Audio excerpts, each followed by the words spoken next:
I am Raena Granberry. I am a mother of 2 children, and I work at Great Beginnings for Black Babies. A story that I always like to share is just kind of pertaining to my infant loss.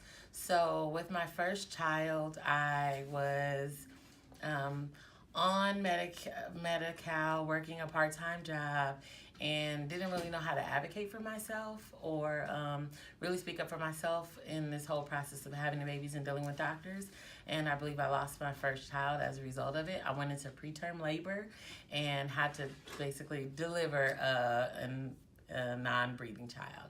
And it was very traumatic for me at the time, and I really feel like if I had been connected to resources like SoulFoodForYourBaby, Great Beginnings for Black Babies, Claris Health, just all these different organizations that we have, I would have known more about what the process is like, more about what to watch out for and the signs, and even how to advocate for myself.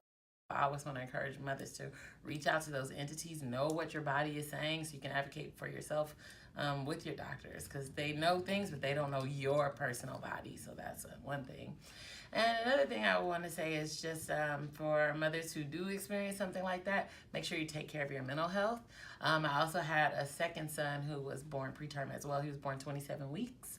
I spent 2 months in the hospital full time before I had him, and then he spent 2 months in the hospital in NICU afterward. And I lost my mind, and I didn't get the proper help, because when they would send the social workers in, they say, "Do you think you're experiencing postpartum depression?" I'm like, "No."